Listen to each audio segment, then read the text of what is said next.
भगवद गीता अध्याय 10 विभूति योग श्लोक 24 से 25। पुरोत्सा च मुख्यं मा विद्धि पार्थ बृहस्पतिम् सेनानी नामः स्कंदः सरसामस्मि सागरः महर्षिणा भृगुरः गिरामस्मेकमक्षरम् यज्ञाना जपयज्ञोऽस्मि स्थावराणा हिमालय। श्री कृष्ण बोले, हे पार्थ, पुरोहितों में मुझे बृहस्पति जानो, देवताओं के गुरु। सेनापतियों में मैं स्कंद हूं और जलाशयों में मैं महासागर हूं। महर्षियों में मैं भृगु ऋषि हूं। वाणी में मैं एक अक्षर ओम हूं। यज्ञों में मैं जप यज्ञ हूं और स्थिर वस्तुओं में मैं हिमालय हूं। यहां श्री कृष्ण अर्जुन को समझाते हैं कि जीवन में सच्ची मार्गदर्शन शक्ति, नेतृत्व और गहराई कहां दिखाई देती है। वे कहते हैं कि पुरोहितों में बृहस्पति उस बुद्धि का प्रतीक है जो केवल ज्ञान इकट्ठा नहीं करती, बल्कि सही समय पर सही सलाह देकर दूसरों को सही दिशा देती है। सेनापतियों में स्कंद उस नेतृत्व का रूप है जो साहस, अनुशासन और जिम्मेदारी के साथ आगे बढ़ता है और जिसका उद्देश्य सेवा और रक्षा होता है, न कि अहंकार।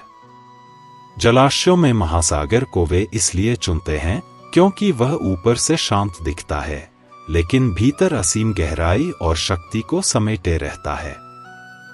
श्री कृष्ण समझाते हैं कि ईश्वर वहां प्रकट होते हैं जहां लोगों को सही मार्ग दिखाया जाता है, जहां नेतृत्व दूसरों के हित के लिए होता है और जहां भीतर गहराई होती है, केवल दिखावा नहीं।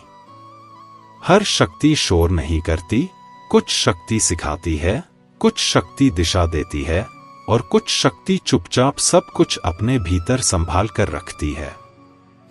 श्री कृष्ण को देखना मतलब जीवन में गहराई, स्पष्ट दिशा और संयमित बल को पहचानना है। इसके बाद श्री कृष्ण महर्षियों में भृगु का उदाहरण देते हैं, जो उस बुद्धि का प्रतीक है जो गहरे अनुभव और आत्मचिंतन से जन्म लेती है, केवल पढ़ने से नहीं।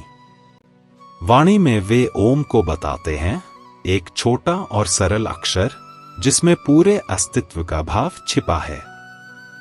यज्ञों में वे जप यज्ञ को श्रेष्ठ कहते हैं क्योंकि यह शांत, निरंतर स्मरण है जिसे किसी दिखावे की जरूरत नहीं होती। स्थिर वस्तुओं में हिमालय को वे इसलिए चुनते हैं क्योंकि वह अडिग शांति और स्थिर शक्ति का प्रतीक है। श्री कृष्ण समझाते हैं कि ईश्वर वहां भी है जहां शांति से उपजा ज्ञान होता है, जहां सरल और सच्ची समझ होती है, जहां भीतर साधना चुपचाप चलती रहती है और जहां स्थिरता बनी रहती है। कुछ शक्ति मौन में होती है, कुछ निरंतर अभ्यास में और कुछ अचल शांति में।